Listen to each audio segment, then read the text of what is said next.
On a scorching August afternoon in 357 CE, a 25-year-old scholar who'd never commanded troops faced down 35,000 Germanic warriors with just 13,000 exhausted Romans.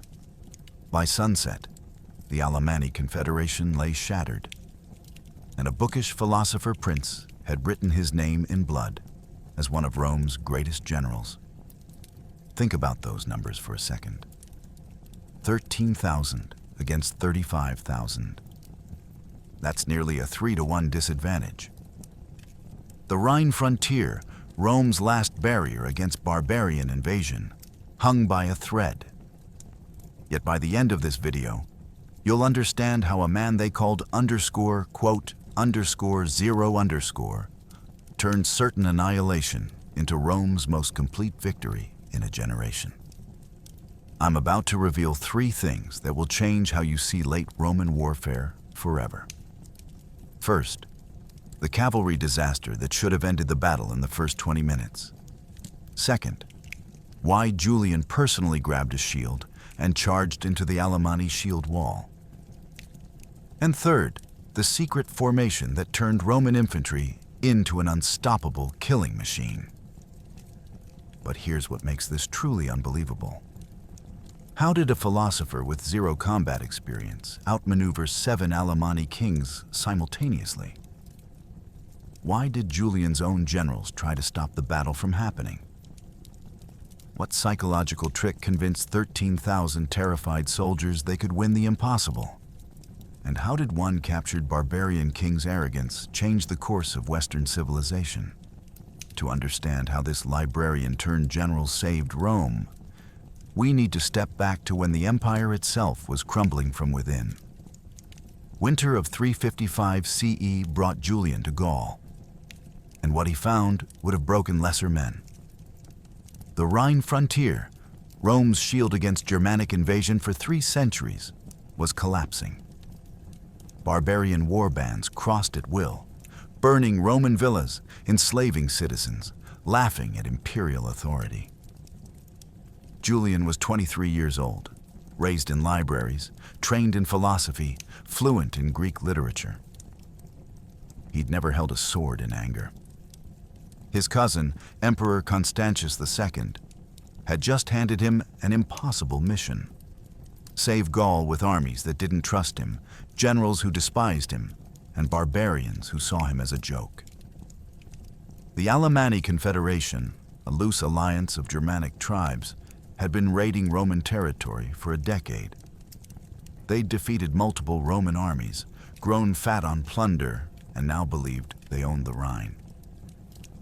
They called Julian the Greek, spitting the word like an insult, a scholar playing at war. They would learn the cost of underestimating bookish men. The numbers told a story of systematic catastrophe. 45 Roman cities had been sacked or abandoned in the previous 8 years. Think about that for a moment. 45. The population of Roman Gaul had dropped by an estimated 200,000 people through death, enslavement, or flight. Tax revenues had collapsed to a third of previous levels. The Rhine legions, once numbering 25,000 professional soldiers, had been reduced through attrition and desertion to barely 15,000 demoralized garrison troops. Here's what the official Roman histories don't tell you. Julian's own generals were actively working against him. Marcellus, his Magister Equitum, master of cavalry, considered the young Caesar an insult to military tradition. Florentius, the Praetorian prefect controlling finances and supplies, viewed Julian as a political rival. These weren't men who wanted their commander to succeed. They were vultures waiting for failure, ready to report back to Constantius that his bookish cousin had proven incompetent. Julian's personal situation was even more precarious. Constantius had given him the title of Caesar, junior emperor, but withheld real authority. Julian couldn't appoint his own officers, couldn't control supply lines, couldn't even communicate directly with Rome without his messages being intercepted and read. He was a figurehead, designed to absorb blame when Gaul finally fell. But here's where it gets genuinely insane. Julian had spent his entire life preparing for this moment without knowing it. Those years in libraries studying military history, reading Caesar's commentaries, analyzing Alexander's campaigns, they weren't academic exercises anymore. Every night in his quarters, while his generals plotted and barbarians raided, Julian pored over ancient texts by lamplight. He was teaching himself to be a general through 2,000-year-old books. The Alamanni, watching this scholar stumble through his first winter campaign, made a fatal miscalculation. They assumed incompetence meant weakness. They assumed inexperience meant defeat. What they failed to understand was that Julian possessed something more dangerous than experience. He possessed the ability to learn from every mistake ever recorded in military history. By spring of 356 CE, Julian had begun making small moves that his generals dismissed as luck. Minor skirmishes won through cautious tactics. Supply lines improved through administrative reforms. Soldier morale gradually stabilizing under a commander who actually listened to his men. The Alamanni barely noticed these changes. They were too busy preparing for what they believed would be the final conquest of Roman Gaul. They had no idea they were about to face a general who'd learned warfare from the greatest commanders who'd ever lived, and who was about to put that knowledge to the ultimate test. The Alamanni weren't just raiders anymore. They'd become something far more dangerous. By 357 CE, 7 tribal kings had achieved the impossible: unity. Cnodamar, the High King, commanded the allegiance of Westralp, Urius, Ursicinus, Serapio, Suamarius, and Hortarius. Each brought thousands of warriors, battle-hardened men who'd been fighting Romans since childhood. These weren't the barbarians of Caesar's time, simple tribesmen with crude weapons. 3 centuries of contact with Rome had taught them Roman tactics, Roman discipline, Roman weaknesses.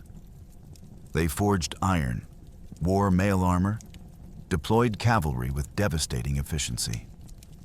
The Confederation could field 40,000 warriors, maybe more.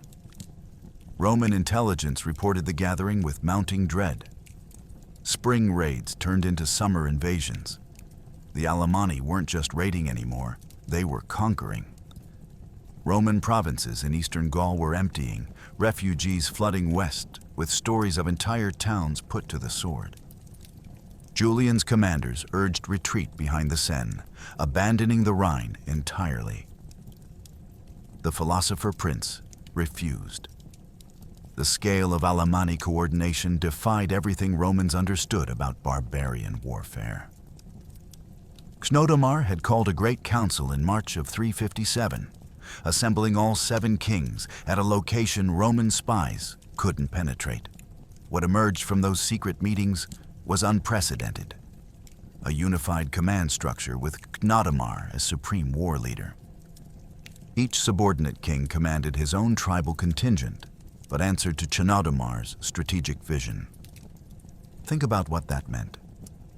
Germanic tribes that had spent centuries fighting each other over grazing rights and honor disputes suddenly operated as a single military force.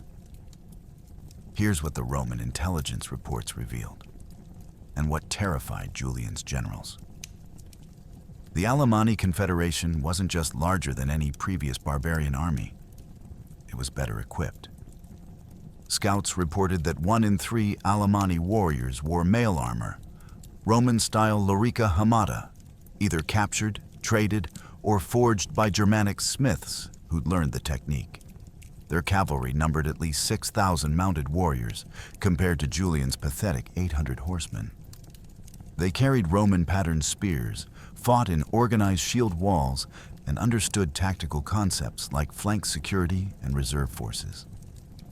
The Confederation's supply situation was equally sophisticated. Unlike typical raiding parties that lived off plunder, The Alamanni had established supply depots, organized foraging parties, and maintained wagon trains. They weren't planning a raid. They were planning permanent occupation.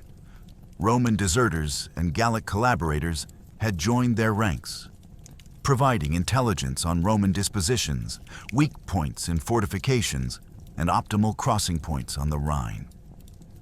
By July of 357, the strategic situation had become desperate. The Alamanni controlled both banks of the Rhine for a 100-mile stretch. Roman forts that hadn't fallen were besieged, their garrisons slowly starving. Chnodamar had sent envoys to other Germanic tribes, Franks, Saxons, Burgundians, inviting them to join the carving up of Roman Gaul. Julian received reports that the Confederation was preparing to cross the Rhine in force, aiming to establish a permanent kingdom on Roman soil. His generals demanded immediate retreat.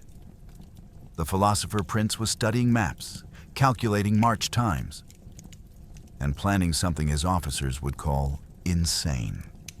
Julian's 13,000 Romans were a far cry from the legions that had conquered the world. Centuries of decline had taken their toll. Half his force consisted of limitanae, frontier garrison troops who spent more time farming than fighting. The other half were comitatenses, mobile field army units, better trained but exhausted from constant campaigning. Many had fought the Alamanni before and lost. The psychological scars ran deep. Morale was abysmal. Supplies were inadequate. Equipment was worn.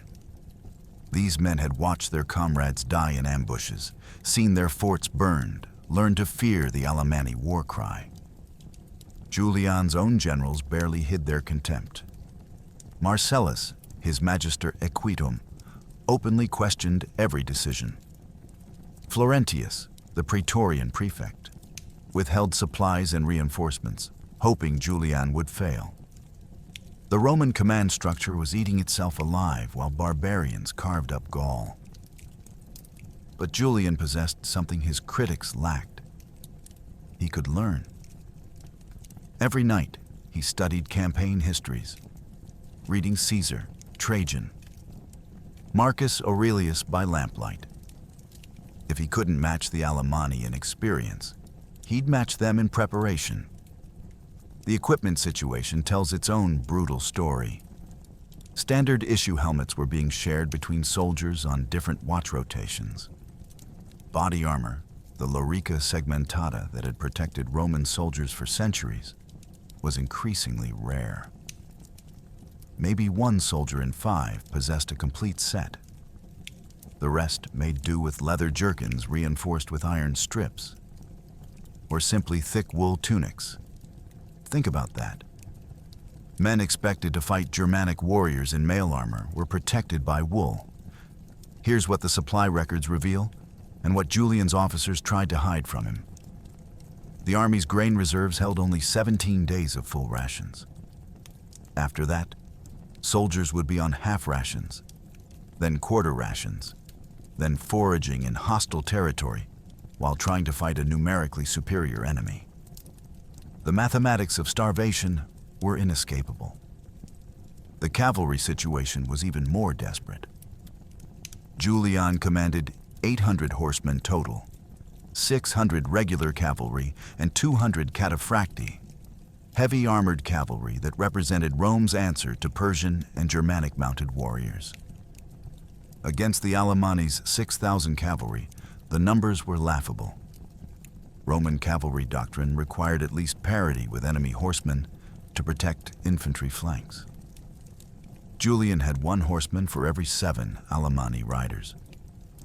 But the psychological damage cut deeper than missing equipment or inadequate numbers. These soldiers had developed what modern psychologists would recognize as trauma. Centurions reported men waking from nightmares, screaming about Alamanni attacks. Some veterans refused to sleep without weapons within arm's reach. Others had developed a fatalistic certainty that death was inevitable, that Rome's time in Gaul was finished. Julian recognized what his generals didn't. Broken morale could be rebuilt faster than broken supply lines. In May of 357, he began appearing at random guard posts at night, talking with common soldiers, learning their names, listening to their fears. He shared their rations, inspected their equipment personally, promised that incompetent officers would be replaced with men who earned their authority through competence, not connections. The transformation was gradual but measurable. Desertion rates, which had averaged 15 men per week, dropped to 3. Drill attendance improved.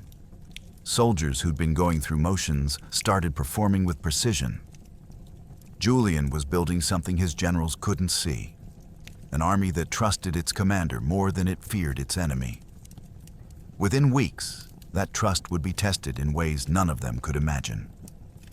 Summer of 357 CE brought news that turned Julian's blood cold. Alamanni scouts reported that Chnaudomar's Confederation wasn't raiding anymore. They were migrating. 35,000 warriors, plus women, children, supply trains, everything needed for permanent settlement. They'd crossed the Rhine near Argentoratum, modern Strasbourg, and were fortifying positions on Roman soil.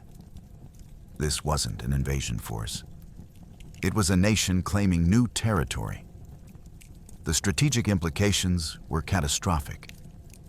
If the Alamanni established permanent settlements west of the Rhine, Roman Gaul would be cut in half. The barbarians would control the routes between Italy and the northern provinces.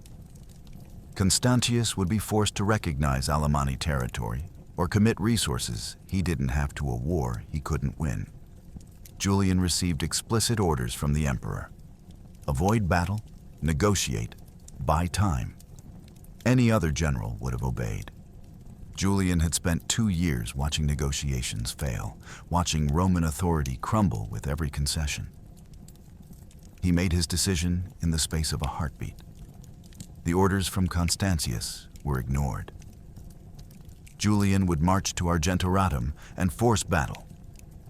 The Rhine crossing itself revealed the scale of Alamanni ambition. Roman scouts watching from concealed positions counted the migration for 3 full days. 35,000 warriors crossed first, securing both banks. Then came the families. Conservative estimates put the total migration at 70,000 people. Wagons loaded with tools, seed grain, livestock, everything needed to establish permanent farms on confiscated Roman land. Let that sink in. The Alamanni weren't planning to raid and retreat. They were planning to stay. Here's what Roman intelligence discovered that made the situation even more desperate. Chnaudomar had chosen his crossing point with calculated precision. Argentoratum sat at the junction of critical Roman roads. The route south to Italy, west to the interior of Gaul, north along the Rhine frontier. Whoever controlled Argentoratum controlled movement throughout eastern Gaul. The Alamanni weren't just claiming land. They were claiming the strategic heart of the province. The fortification work began immediately after the crossing. Germanic engineers, many trained by observing Roman techniques, laid out a defensive camp that would make assault suicidal. Earth ramparts rose 12 feet high. Sharpened stakes bristled from ditches. The wagon circle in the center created a fortified core protecting women, children, and supplies. Within a week, Chnaudomar had transformed a temporary crossing into a permanent stronghold. Julian's officers received Constantius's orders with visible relief. Negotiate, avoid battle, preserve the army. Marcellus actually smiled. The bookish Caesar would follow orders, withdraw, and prove himself the incompetent fool they'd always believed him to be. What happened next in Julian's command tent would become the stuff of legend. The young Caesar read Constantius's orders aloud to his assembled officers. Then he set the imperial dispatch aside and spoke 6 words that changed everything. "We marched to Argentoratum at dawn." The shocked silence lasted 5 full seconds. Marcellus found his voice first, protesting that direct orders from the emperor couldn't simply be ignored. Julian's response was ice-cold calculation. By the time Constantius learned of the disobedience, the battle would be decided. Victory would forgive everything. Defeat would make obedience irrelevant. Julian's army moved with surprising speed for late Roman forces, covering 20 miles per day through territory that still showed scars from recent raids. The soldiers didn't understand where they were going or why their bookish commanders suddenly seemed possessed by purpose. Julian kept his plans secret, knowing traitors in his own camp were sending messages to the Alamanni. Marcellus, his cavalry commander, repeatedly demanded they stop, consolidate, wait for reinforcements that would never come. Julian refused every suggestion. He'd calculated the mathematics of delay. Every day they waited, the Alamanni fortified their position. Every day they hesitated, more barbarian reinforcements arrived. The window for victory was closing with terrifying speed. Roman scouts ranged ahead, bringing back intelligence that grew more ominous daily. The Alamanni weren't just camped near Argentoratum, they were building earthworks, palisades, defensive positions that would be nightmares to assault. Chnodomar had chosen his ground carefully, a slight rise with protected flanks and good visibility. The Alamanni king expected Julian to negotiate or retreat. He was preparing for a siege, not a pitched battle. The forced march began on August 1st. Julian drove his men hard. 20 miles per day sounds modest until you account for the reality of 4th century logistics. 13,000 men meant thousands of pack animals, supply wagons, mobile forges, medical equipment. The columns stretched for miles, vulnerable to ambush at every river crossing and forest passage. Yet Julian maintained brutal pace, rising before dawn, marching until dusk, allowing only minimal rest. Here's what the march records reveal. Soldiers were covering the distance in full equipment, 40 pounds of armor, weapons, tools, and personal gear, in summer heat that regularly exceeded 90 degrees. The attrition rate from exhaustion and heat stroke reached 15 men per day. Think about those numbers. Julian was losing more soldiers to the march than some skirmishes claimed, yet he never slowed. The intelligence briefings grew increasingly urgent. By August 4th, scouts reported the Alamanni had completed their primary earthworks.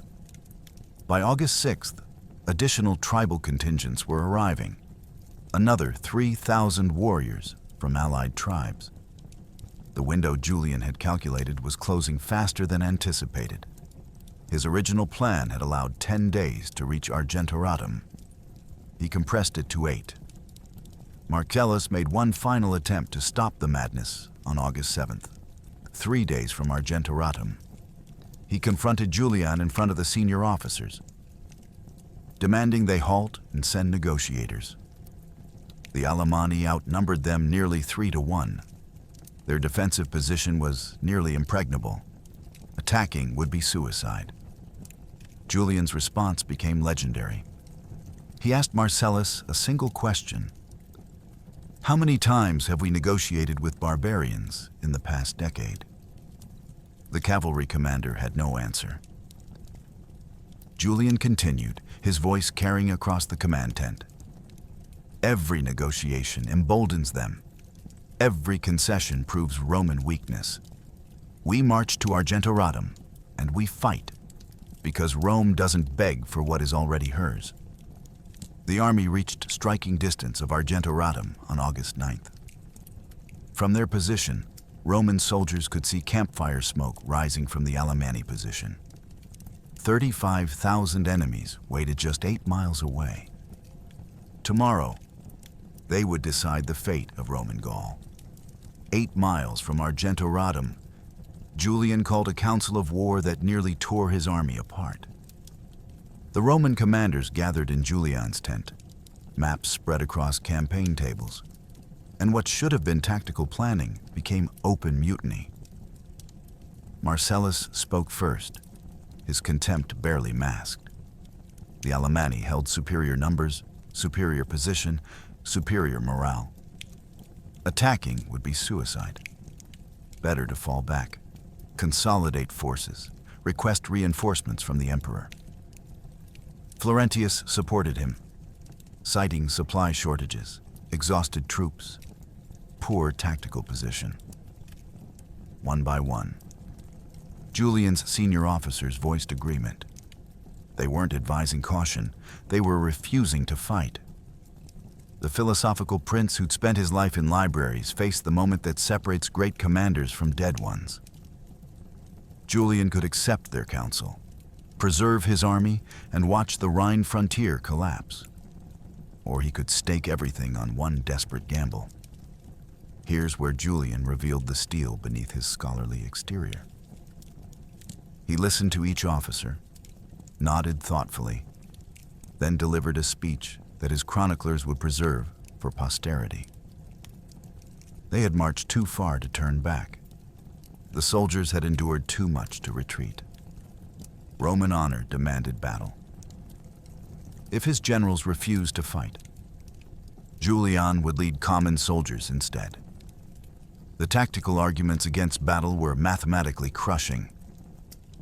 Marcellus laid out the numbers with brutal clarity. 13,000 Romans against 35,000 Alamanni. A 2.7 to 1 disadvantage. The Alamanni position sat on elevated ground with clear fields of fire. Their fortifications would channel any Roman assault into killing zones. Roman cavalry numbered 800 against 6,000 Alamanni horsemen. Think about that disparity. Roman doctrine required cavalry superiority for any chance of victory. Julian had 1 horseman for every 7.5 enemy riders. Here's what the supply situation revealed, and what terrified Julian's officers most.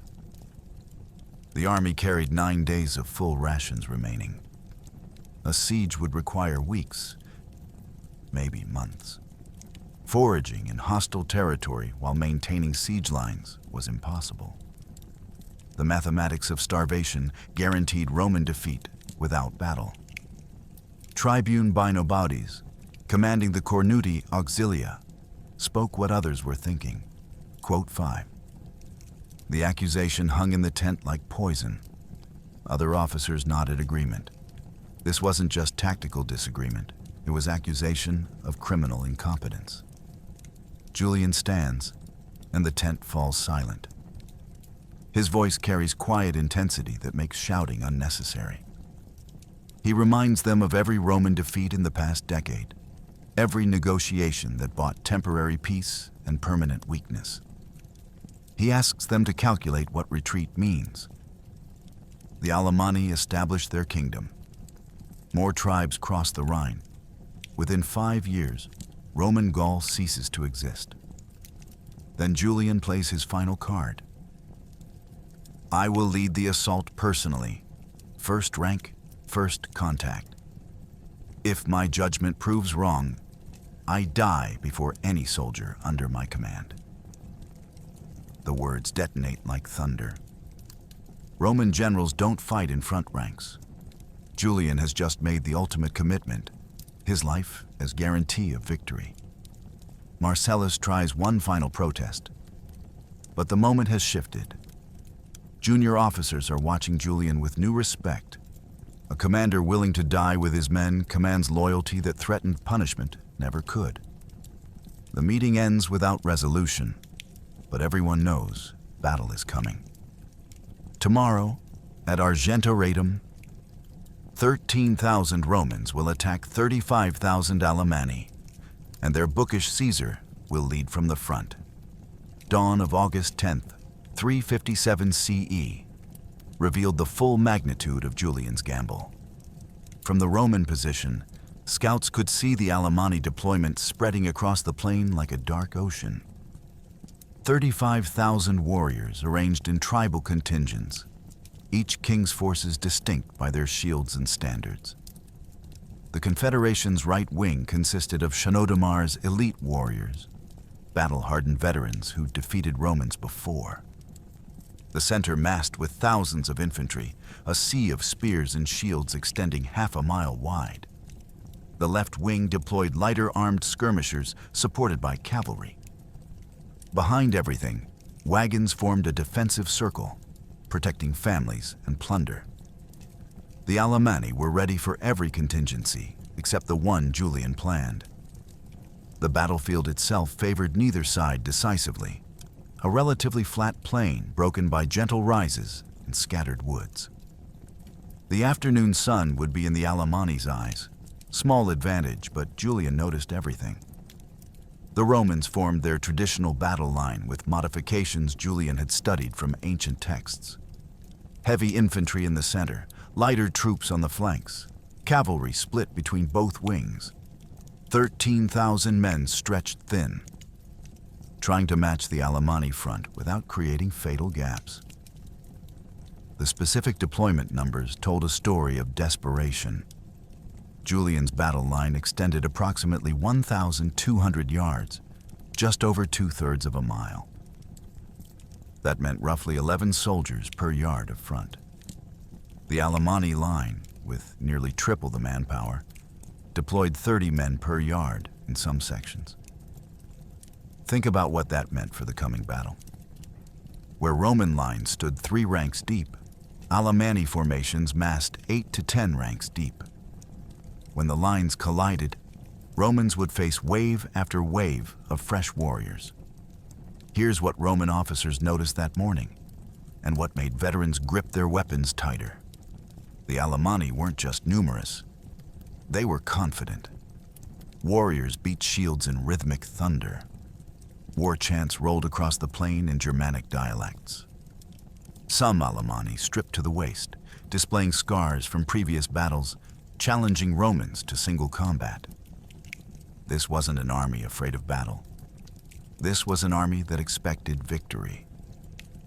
Julian positioned himself with the right wing heavy infantry, the Praemini Legion, making good on his promise to fight in the front ranks. His presence there sent ripples through both armies. Alamanni scouts reported back to Chenodomar with confusion. Roman generals commanded from behind lines, not within them. The High King dismissed it as the desperate theatrics of a doomed scholar. The morning stretched into afternoon as both armies completed deployment. Noon passed. 1 o'clock. The psychological tension became almost unbearable. Soldiers on both sides knew what was coming, but couldn't begin till commanders gave the signal. Some Romans vomited from stress. Others prayed to Mars, Jupiter, Mithras, any god who might tip the scales. At 1:45 in the afternoon, Chenodomar raised his sword.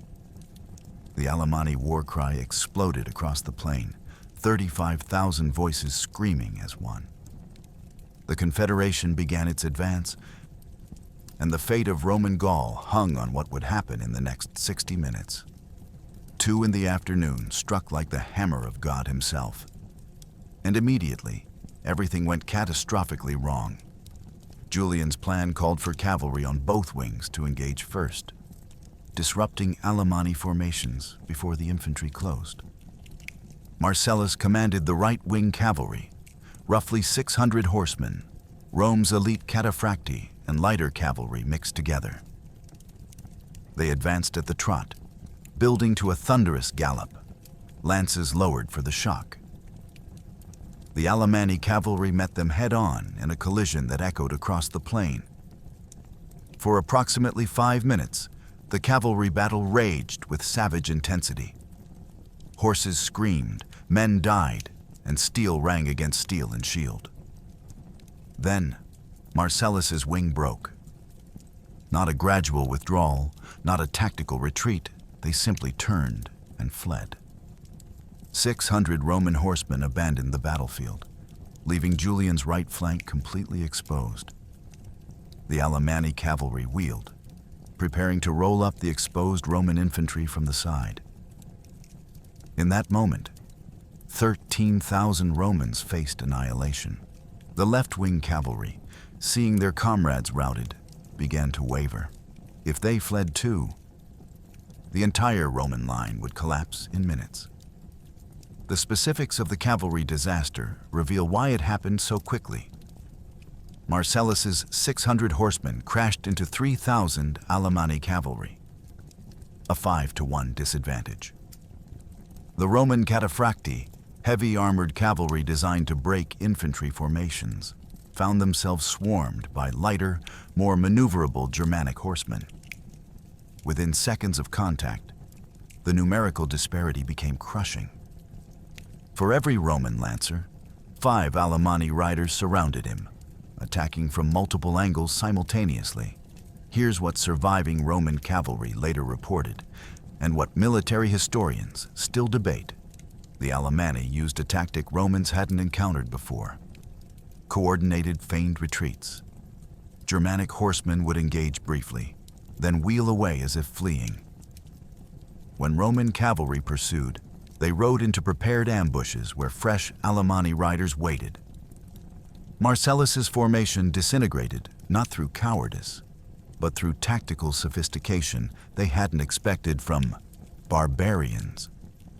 By 2:07, just 7 minutes after initial contact, the Roman right-wing cavalry was gone. Think about that timeline. 7 minutes to go from organized military formation to complete rout. The Alamanni cavalry, instead of pursuing the fleeing Romans, immediately pivoted toward the exposed infantry flank. Standard Germanic tactics called for cavalry to envelope exposed flanks, rolling up formations from the side while they were engaged frontally. The Alammani legion, Julian's right-wing heavy infantry, watched their cavalry vanish and saw 3,000 Alamanni horsemen thundering toward their flank. The mathematical reality was inescapable. Infantry caught in the flank by cavalry died. Not sometimes, always. The Alammani had perhaps 90 seconds before impact. On the left wing, Tribune Innocentius commanded the remaining 200 Roman cavalry. His horsemen watched their comrades flee and face their own impossible odds. 2,000 Alamanni cavalry preparing to charge. Every instinct, every tactical principle, screamed that retreat was the only rational choice. Julian, fighting in the Alammani front ranks, turns and sees both cavalry wings collapsing. The battle is 14 minutes old. His entire tactical plan has disintegrated. In 60 seconds, Alamanni cavalry will hit his exposed flanks from both sides simultaneously, and 13,000 Romans will die in the greatest military disaster of the century. Here's where Julian did something that shocked both armies and secured his legend forever. Instead of attempting to recall the fleeing cavalry, instead of reorganizing his lines, the 25-year-old scholar-prince grabbed a shield from a fallen soldier and sprinted toward the wavering infantry. No horse, no bodyguard, just one man running toward 35,000 enemies. Chroniclers preserve the moment with unusual specificity. Julian, wearing his distinctive purple cloak, shield raised, shouting at his soldiers in Greek-accented Latin that courage was choosing to stand when fleeing was easier. The psychological impact was immediate and overwhelming. Roman soldiers who'd been preparing to run saw their commander, their bookish, untested, supposedly cowardly commander, choosing to fight on foot beside them. Centuries of military tradition meant something in that instant. If Julian stood, they would stand. The wavering left wing steadied. The exposed right flank infantry dressed their lines, presenting shields to the wheeling Alamanni cavalry. 13,000 men who'd been seconds from panic suddenly remembered they were Roman legionaries. The Alamanni couldn't believe what they were seeing. Roman commanders didn't fight on foot. They didn't expose themselves. Yet here was Julian, shield overlapping with common soldiers, preparing to meet their charge. The transformation rippled through Roman ranks with measurable speed. Centurions reported later that the wavering stopped within 30 seconds of Julian's arrival at the front line. Soldiers who'd been edging backward suddenly stepped forward. Men who'd loosened their shield grips tightened them. The Alamanni legion, facing imminent cavalry assault on their exposed flank, executed a maneuver they'd drilled 100 times. They refused the flank, pivoting the rightmost centuries to face the oncoming horsemen at a 90-degree angle. Think about what Julian had just done. Every military manual, every tactical doctrine, every precedent of Roman command structure said generals commanded from elevated positions where they could see the entire battlefield. Julian had just abandoned strategic overview for psychological impact. It was tactically insane and psychologically genius. The Alammani cavalry hit the refused Roman flank at 2:10 in the afternoon. 3,000 horsemen crashed into a formation of roughly 1,200 infantry that had seconds earlier been on the verge of collapse. But here's what the Alammani hadn't calculated. Roman infantry who believed their commander would die beside them fought differently than men abandoned by their leaders. The refused flank held. Not easily, not without casualties, but it held. Roman soldiers in the front rank planted their shields and absorbed the cavalry charge through sheer disciplined mass. Horses couldn't penetrate overlapping shields backed by soldiers who decided death was preferable to deserting their general. The second rank thrust spears through gaps, targeting horses and riders with mechanical efficiency. On the left wing, Innocentius watched Julian's actions and made his decision. His 200 cavalry wouldn't flee. They charged the 2,000 Alammani horsemen in a suicidal attack that bought the left flank infantry precious seconds to form defensive positions. The odds were 10-1. They charged anyway. At 2:15, 15 minutes into the battle, Julian's entire tactical plan lay in ruins. But his army still stood, and 35,000 Alammani were about to learn that broken plans meant nothing compared to unbroken soldiers. The Alammani charge hit the Roman right wing like a physical wave. And for the next 45 minutes, survival hung on discipline versus fury. Chnodomar's elite warriors, seeing the Roman cavalry routed, thought victory was certain. They threw themselves at the exposed flank with suicidal courage, axes and spears hammering Roman shields, trying to crack the formation through sheer violence. But here's what the Alammani hadn't calculated. Julian's infantry weren't the demoralized garrison troops of previous campaigns. 2 years of constant drilling had restored basic Roman discipline. And discipline is what wins battles. The shield wall, that ancient Roman formation, held through techniques practiced 1,000 times. Front-rank soldiers planted shields, creating an overlapping barrier. Second-rank thrust spears through gaps. Third rank rotated forward as front-rank soldiers tired. It was mechanical, brutal, unglamorous warfare. But it worked. The Alammani fought with individual heroism. Warriors seeking personal glory through incredible acts of courage. They would break from formation, charge alone at Roman lines, trying to create gaps through sheer aggression. Roman soldiers simply killed them and closed ranks. No individual heroism, no seeking glory, just cold. Mechanical murder repeated hundreds of times. The refused flank that saved Rome consisted of exactly 3 centuries, roughly 240 men facing approximately 3,000 Alammani warriors. Think about those odds. 1 Roman for every 12.5 Alammani. The mathematics should have guaranteed Roman annihilation within minutes. Yet, at 2:30, 15 minutes into the assault, the line still held. Here's what made the difference, and what Roman training manuals had perfected over centuries. The rotation system. Every 5 minutes, trumpets sounded. The exhausted front rank would take 3 steps backward, while the second rank stepped forward. Fresh soldiers replaced exhausted ones in continuous cycle. Individual Alamanni warriors fought until they dropped from exhaustion or died. Individual Roman soldiers fought for 5-minute intervals.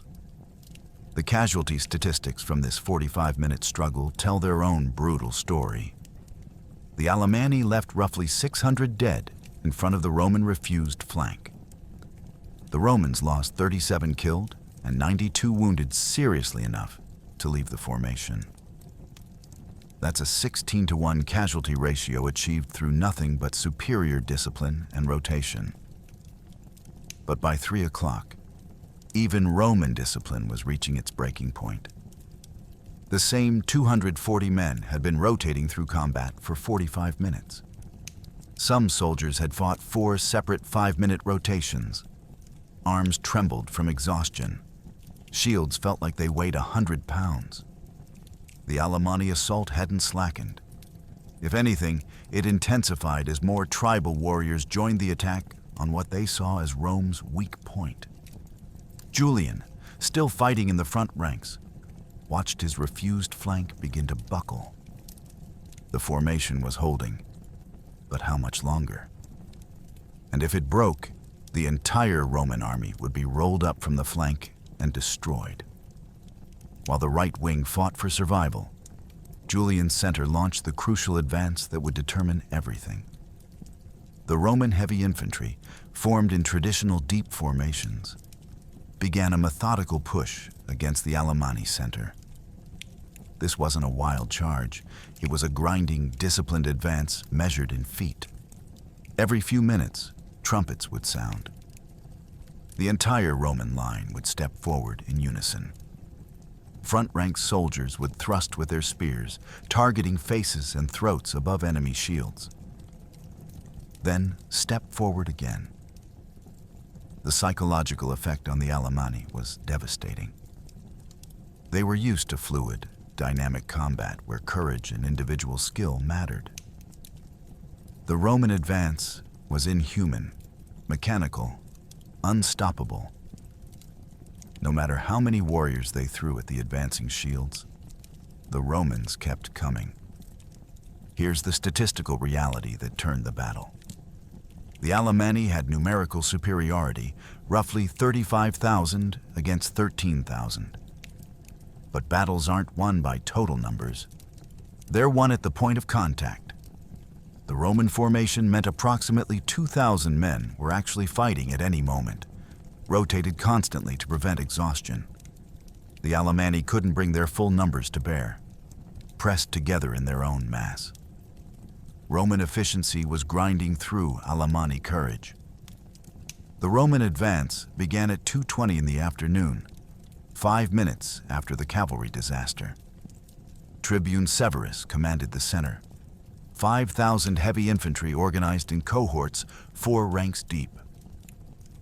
The formation moved with practiced precision. 3 steps forward, halt, thrust, 3 steps forward. The pace was deliberate, sustainable, unstoppable. Behind the front line, reserve centuries waited for their rotation. Roman doctrine called for fresh troops every 15 minutes. Exhausted soldiers would filter back, drink water, rest briefly, then return. The Alamanni Center, commanded by King Westrolp, numbered roughly 15,000 warriors. They fought with individual heroism that would have won glory in any other battle. Warriors would break from formation, charge the Roman line alone, seeking personal combat and fame. Roman soldiers simply killed them and maintained formation. No answering challenges, no individual duels, just cold mechanical murder. Here's what happened between 2:20 and 3 o'clock that changed the battle's momentum.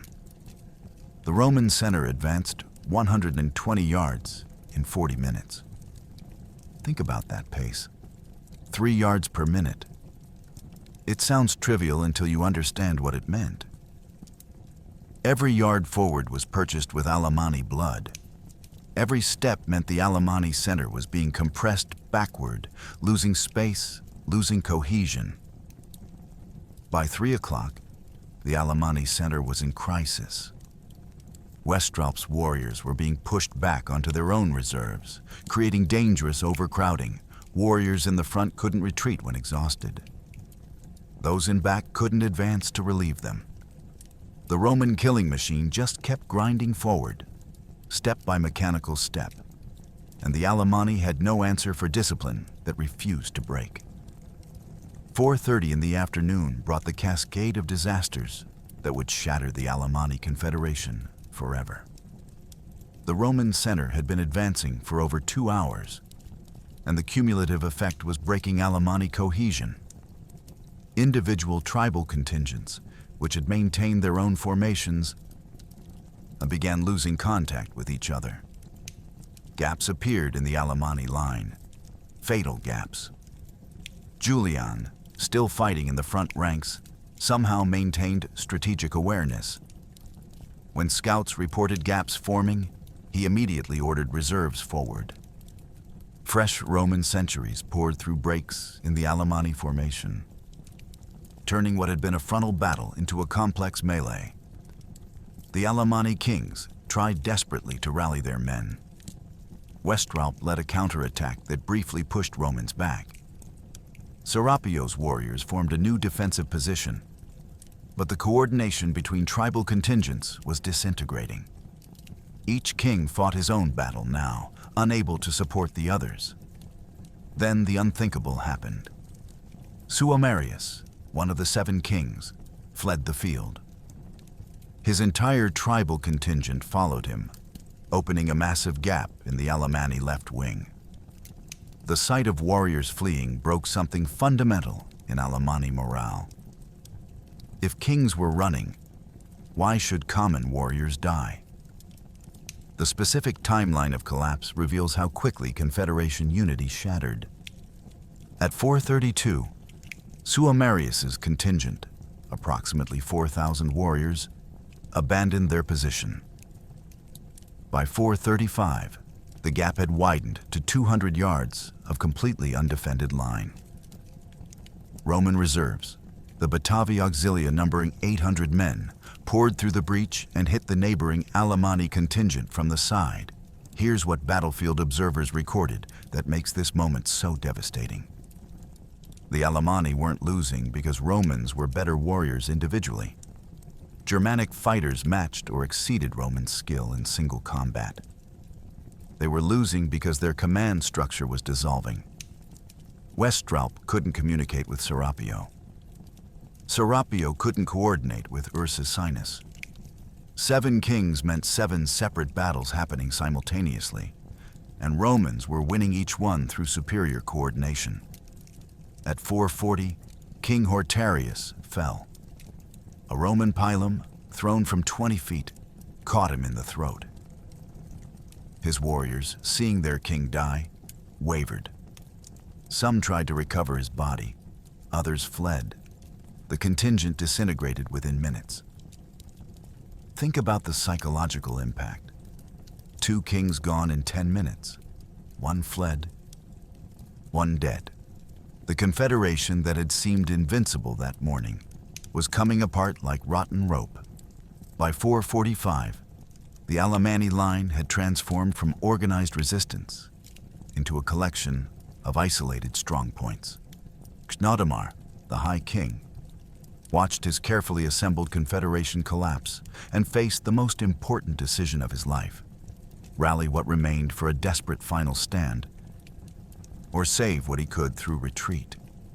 What happened in the next 15 minutes would determine whether this became a defeat or a catastrophe. The Alamanni collapse, when it came, happened with stunning speed. 5 o'clock in the afternoon, and what had been a desperate Roman defense suddenly became a rout.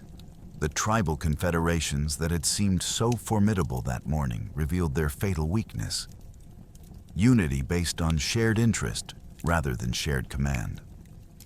Once the first contingent broke, others followed with domino effect. Thousands of Alamanni warriors turned and ran, abandoning weapons, armor, anything that would slow their retreat. The Roman response demonstrated why discipline conquers courage every time. No wild pursuit, no breaking ranks to chase fleeing enemies. Julian's officers maintained formation, advancing steadily while allowing cavalry, those who hadn't fled earlier, to pursue the broken enemy. The retreat became a massacre. Alamanni warriors, bunched together in panic, couldn't defend themselves or run effectively. Roman javelins found easy targets. The fleeing mob reached the Rhine only to discover another horror. The ford they'd used to cross was narrow, easily blocked by panic. Thousands pressed together, trapped between Roman steel behind and the river before. Men drowned by the hundreds, dragged under by armor and comrades. The timeline of disintegration reveals how quickly organized armies become mobs. At 5:03, King Ursicinus's contingent broke. 3,000 warriors abandoning their position. By 5:07, the collapse had spread to Urius's forces. Within 15 minutes of the first break, 15,000 Alamanni were in full retreat. Think about that.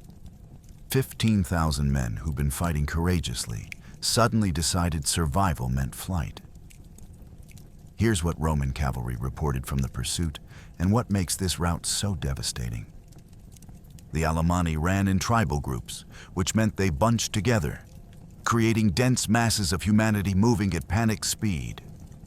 Roman horsemen didn't need sophisticated tactics. They simply rode alongside the fleeing mob, stabbing down with spears. The Germanic warriors couldn't form defensive positions while running. They couldn't organize counterattacks while terrified.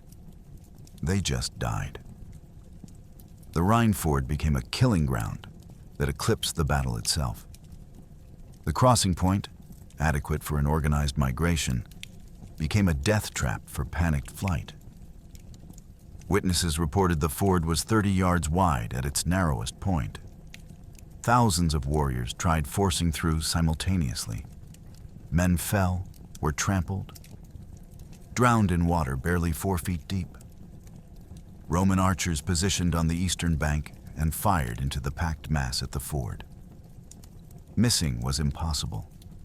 Every arrow found flesh. Germanic warriors caught in the middle couldn't advance through the press ahead or retreat through the press behind. They simply died where they stood, arrows and javelins raining down, water turning red. By 5:30, the Rhine ford was choked with bodies. The water level had actually risen from the mass of corpses.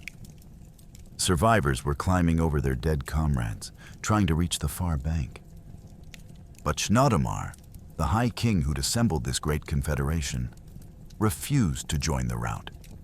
His personal guard, 300 elite warriors, formed defensive positions near the wagon circle. They would make one final stand.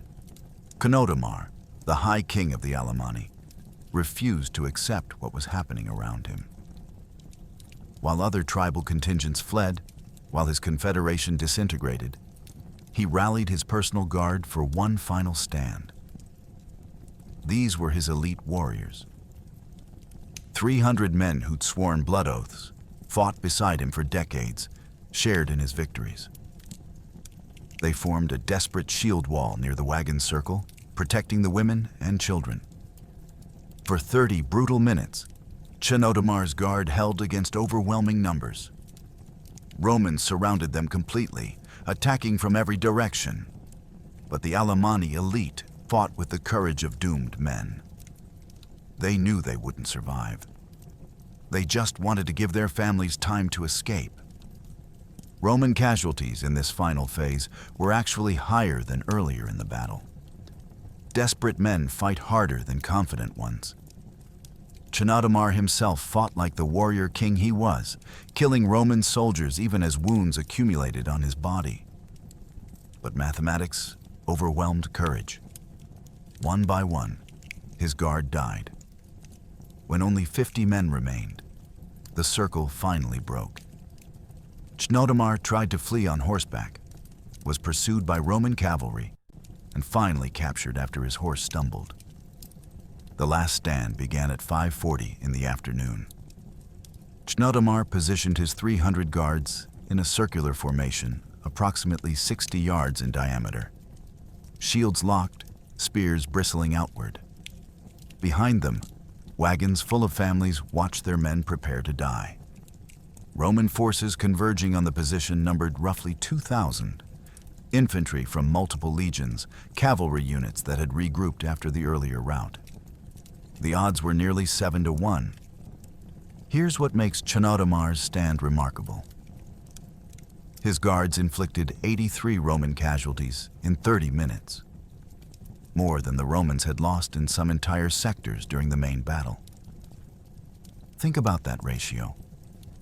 300 men, surrounded and doomed, killed or wounded 83 attackers. Desperate courage multiplied combat effectiveness beyond normal calculations. The fighting reached levels of savagery that shocked even veteran Roman soldiers. Alamanni warriors, knowing death was certain, fought with nothing to lose. They abandoned defensive positions for suicide charges, trying to take as many Romans as possible. Some, when their weapons broke, fought with bare hands. Roman accounts describe warriors pulling down legionaries into grappling matches where strength mattered more than technique. Chenodomar himself became legend in those minutes. Roman observers reported he personally killed 9 soldiers, his decorated sword rising and falling with mechanical precision. Multiple wounds covered his body.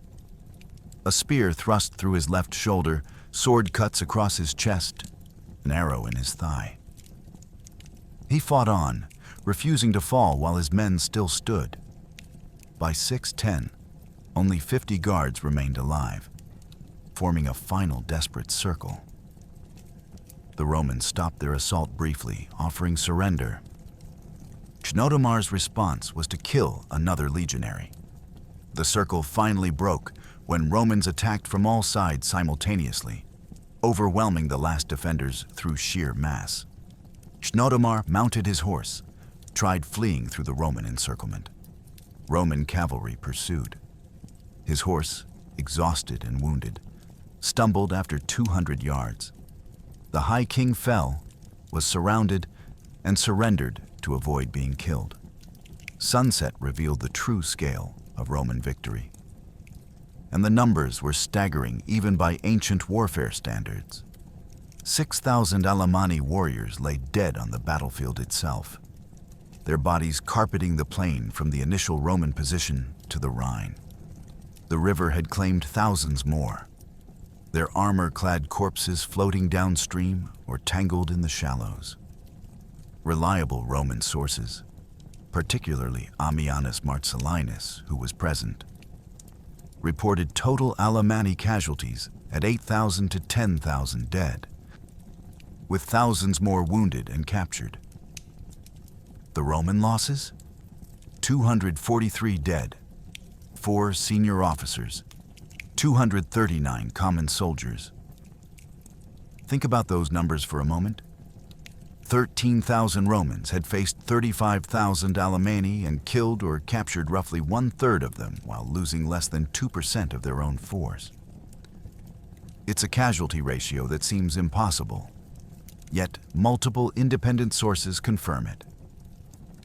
The battlefield itself became a scene from hell. Roman soldiers moved through the carnage, dispatching wounded enemies, collecting armor and weapons. The efficient brutality of post-battle cleanup shocked even hardened veterans. The Rhine's water ran red for miles downstream, Alamanni bodies tangled in every shallow. The Rhine ford alone accounted for approximately 2,000 deaths. Roman engineers who surveyed the crossing 3 days later reported the water was still choked with bodies. The corpses had created a dam, forcing the river to carve new channels around the mass of dead. Let that sink in. So many men drowned in one location that they physically altered the river's flow. Here's what the casualty distribution reveals about how the battle was actually won. Of the 243 Roman dead, 172 fell during the initial cavalry disaster and the subsequent flank attacks. Only 71 Romans died during the 3-hour main battle. The Alamanni lost roughly 8,000 warriors, fighting an army that suffered 71 casualties. That's a 113-to-1 kill ratio during the main engagement. The prisoner count told its own story. Romans captured approximately 6,000 Alamanni warriors, including Chenodomar and 2 other kings. Thousands more wounded Alamanni were left on the field. Roman doctrine didn't waste resources treating enemy casualties. Germanic wounded who couldn't walk were simply killed during cleanup operations. The efficiency was brutal, but characteristic of Roman military practice. Julian ordered a mass grave dug for the Roman dead, a single trench 400 feet long. Each soldier was buried with his weapons and a coin for the ferrymen. The 243 names were recorded in the legion rolls, compensation authorized for families, monuments promised. The Alamanni dead received no such honor. Roman work parties dragged bodies into piles and burned them, the pyres smoking for 3 days. By August 11th, the day after battle, Argentoratum belonged to Rome again. But Julian's victory had consequences neither side anticipated. The philosopher-prince, who'd never wanted military command, had just won the most decisive Roman victory in a generation, and that success would change everything. Julian's immediate aftermath decisions revealed political sophistication beyond his years. Chenodomar, captured and humiliated, was paraded before the Roman army, but treated with careful respect. The Alamanni king was too valuable to simply execute. He represented Julian's proof of victory, living evidence of Roman dominance. Julian sent him to Constantius as a gift, a calculated reminder that the despised Greek had accomplished what the emperor's other generals could not. The strategic consequences rippled immediately. The remaining Alamanni kings sued for peace within days, offering hostages and tribute. The Rhine frontier, bleeding for a decade, suddenly stabilized. Roman authority returned to Gaul practically overnight. Refugees who'd fled west began returning to abandoned farms. Within months, Julian had restored Roman control over territories written off as lost. But here's the detail that changes everything about Julian's character. The 243 dead Romans haunted him. Ancient sources report he visited their mass grave repeatedly, memorizing names, compensating families personally. For a man who'd never wanted military command, every death felt like personal failure, even in total victory. The peace negotiations revealed the totality of Alamanni defeat. Within 1 week of the battle, 5 surviving kings sent envoys requesting terms. They offered 300 hostages, noble sons who would guarantee tribal compliance. They promised to return all Roman prisoners taken in a decade of raiding. Approximately 2,000 citizens. They agreed to provide annual tribute of grain, cattle, and iron. Think about that transformation. 7 days earlier, these same kings commanded 35,000 warriors and believed they were establishing a permanent kingdom. Now they begged for peace on any terms Rome offered. The strategic shift was measurable in concrete ways. Roman tax collectors returned to 45 cities that had been effectively independent for years. By September, tax revenue from Gallic provinces increased 23%. Roman merchants reopened trade routes across the Rhine. Germanic tribes that had been planning their own invasions suddenly reconsidered. Here's what Julian's personal correspondence reveals about the psychological cost of victory. He wrote to his friend Oribasius, quote 9, "The letter, preserved in ancient collections, shows a commander haunted by success. Constantius received Cunodamar in chains on September 20th, 40 days after the battle. The captured king's arrival in the imperial court created sensation, proof that Julian had achieved what seemed impossible. But the emperor's response would set in motion events that would transform Julian from successful general into something far more dangerous to imperial authority. The long-term consequences of Argentoratum extended far beyond one impressive victory. Julian's triumph triggered a chain reaction that would reshape the Roman world. His soldiers, who despised him as a bookish pretender, now worshipped him as a military genius.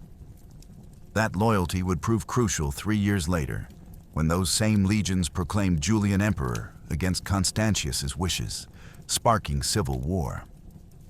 The battle established Julian's military reputation permanently. Historians would compare him to Caesar and Alexander, impressive company for a former librarian. His tactical innovations, particularly the disciplined use of reserves and the refusal to pursue broken enemies prematurely, became standard doctrine in later Roman military manuals. But Argentoratum also revealed Rome's fundamental weakness. Julian won because 13,000 disciplined professionals defeated 35,000 brave amateurs. As long as Rome maintained discipline and training, they could defeat larger barbarian forces. But what happens when that discipline erodes? When training fails? When Roman armies become indistinguishable from the barbarians they're fighting? Those questions would haunt Rome for the next century. The Rhine frontier held because one brilliant commander refused to accept defeat. But Julian died in Persia just 6 years later, killed at age 31 in a pointless war. Without him, without commanders of his caliber, the Rhine would fall again. Argentoratum bought time, precious decades, but couldn't stop the inevitable. Barbarian migrations would resume. Roman discipline would decay. Within a century, Alamanni warriors would be settled throughout Gaul, not as defeated enemies, but as federated allies. Rome's last desperate strategy. Julian saved the empire in 357. He just couldn't save it forever. The scholar who became a warrior, who turned certain defeat into impossible victory, proved that courage and intelligence could still overcome the odds.